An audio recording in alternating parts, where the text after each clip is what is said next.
le bonheur et le plaisir d'accueillir Aude Tremblay, qui est une auteure également du collectif Les Nouveaux Gardiens de Phare, tome 2, donc cette année en 2026. Pour commencer, Aude, évidemment, j'aimerais ça savoir comment tu te sens face à l'arrivée du lancement et peut-être la promotion aussi là, qui est en branle actuellement.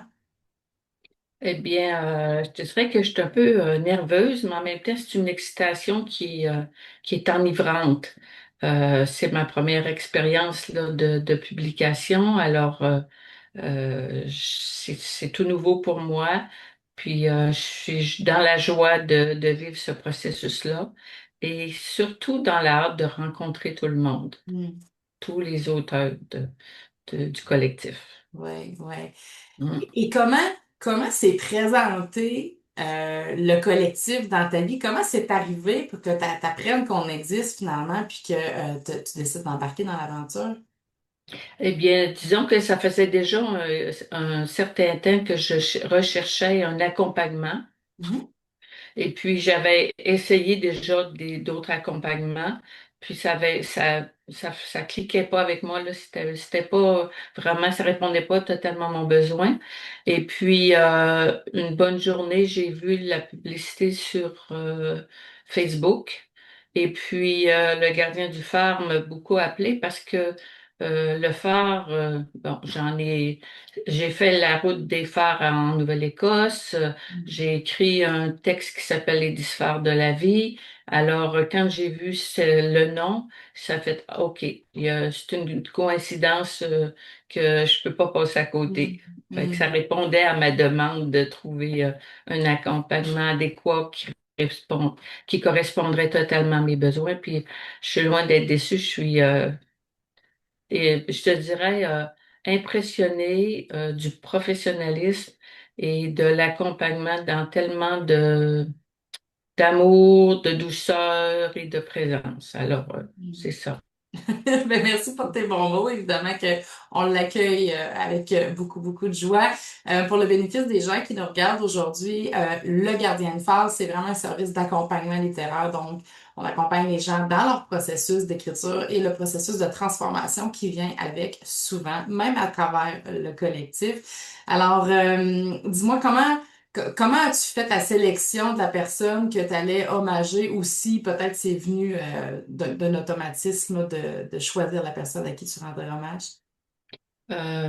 Ça a été, pour commencer, de joindre le collectif, là, j'ai eu une invitation qui restait pas beaucoup de place. Mm. Je pense qu'il restait une place quand j'ai eu le courriel pour l'invitation.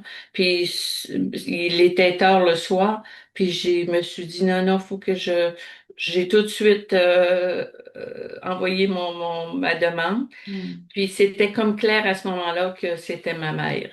C'était déjà pour l'hommage, là. J'ai pas eu à réfléchir, ça a été instantané que c'était ça.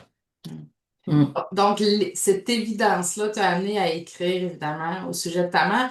Et quel message voulais-tu véhiculer dans cet hommage-là par rapport à ta mère? C'est beaucoup le courage qu'elle avait, Mhm. puis que ce courage-là m'a été transmis, puis que dans les moments de difficulté, même si on a l'impression qu'on est, il y a le découragement, qu'il n'y a plus de possibilités devant moi, là, je vais parler Mhm. pour moi, puis que des fois, j'avais l'impression que j'étais tellement découragée que j'ai l'impression que j'étais tombée, puis comment je vais faire pour me relever? Eh bien, c'est à elle que je pensais toujours, à ma mère, dans sa détermination, son courage, sa présence, à travers sa vie. Fait que c'est le message que je voulais laisser. Mm. Et dis-moi, Aude, quand tu as terminé d'écrire ce texte-là, que tu as déposé ta plume ou que tu as arrêté d'écrire au clavier, comment tu t'es senti d'avoir réalisé ce premier jet-là? Beaucoup de fierté parce que je suis dans un processus aussi d'écriture pour un livre. Mhm. Puis ça m'amenait à avoir quelque chose de concret qui était complété. Alors ça m'a amené beaucoup, beaucoup de joie Mm. de poursuivre, l'élan de poursuivre dans un projet qui va être plus gros. Alors ça m'a amené, c'est ça, beaucoup de satisfaction Ouais. personnelle. C'est ça qui me motive à aller plus loin dans mon projet de livre qui est en processus. Wow. Mm. Oui. Donc toute l'expertise que tu es venu chercher dans le collectif va nécessairement te servir à l'écriture et à l'accomplissement finalement de ce second livre-là qui s'en est.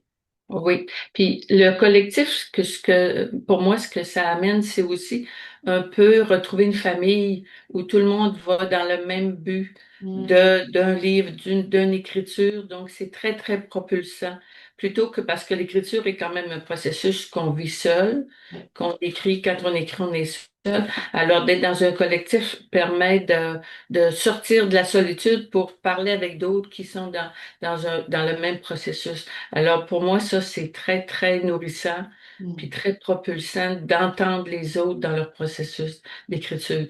Ouais. Alors, pour moi, c'est je dirais, un élan très, très fort pour poursuivre dans mon processus personnel. Ouais.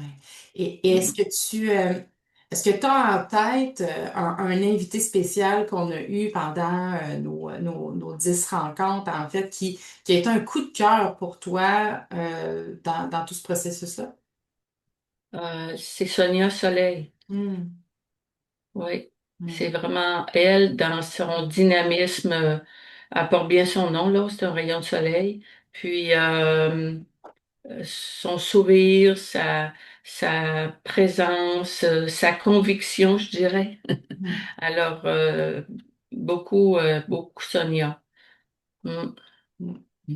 Comment as-tu reçu la communauté, tu sais, on est quand même 20, vous êtes 25 auteurs qui se connaissent pas d'emblée, qui ont tous des sujets différents, qui ont tous des plumes différentes. Donc, comment tu t'es senti reçu dans tout ça? Je me suis sentie accueillie. euh, Au-delà de ce que j'aurais pensé. Il y a pas il y a pas, j'ai pas senti de compétition ou de comparaison. Fait que j'ai vraiment senti qu'il y avait un respect mutuel pour chacun des auteurs. Ouais. Mm. Ouais, vraiment. Quel a été ton plus grand défi pendant tout ton parcours? C'est le plus grand défi, il est présentement dans la promotion. Pour moi, ça, c'est d'oser être vu, sortir justement de ma solitude, puis d'oser exprimer sans avoir peur du jugement. Alors, c'est beaucoup de dépassement du jugement, de doute. C'est pour moi mon plus grand défi est là présentement. Hmm. Mm. Et le fait d'être dedans, est-ce que à chaque fois que, par exemple, tu fais une publication ou une intervention, est-ce que ça vient renforcer le fait que oui, tu es capable de le faire? Oui, puis aussi, c'est que une fois que c'est fait, je suis contente. Hmm. Je suis contente de me voir dans la réussite. Je suis contente de me voir dans cet aspect-là où je vais au bout de mon projet. Alors, ça m'amène beaucoup je dirais, de l'épanouissement, là. Je vois que je peux m'épanouir, Ouais. puis parce que moi, une de mes difficultés, c'est que là, il est le doute, c'est quand j'ai à sortir de mon isolement Hmm. pour me montrer. Alors, après ça, quand je me vois dans cet aspect-là, ben, je me dis, bon, ben, c'est, je me trouve belle dans ça. Ouais, Donc, c'est pour ça que je suis heureuse de vivre ce processus-là jusqu'à la fin. tout Puis à il n'est fait. pas terminé. Hmm. Alors, l'apogée va être le 26 septembre. Alors, c'est ça. Mm. Mm. Donc, on va avoir la chance, évidemment, de se croiser au lancement à Drummondville le 26 septembre prochain, comme tu l'as nommé. Alors, merci beaucoup de ta présence, Odette. Merci d'avoir pris ce temps-là avec nous pour nous exposer, en fait, ton parcours d'auteur. Et on sait déjà qu'il y a un autre projet qui est en branle. Alors, on a vraiment hâte d'entendre parler de ce nouveau projet-là. Merci beaucoup, Julie. Merci, bye bye. Bye.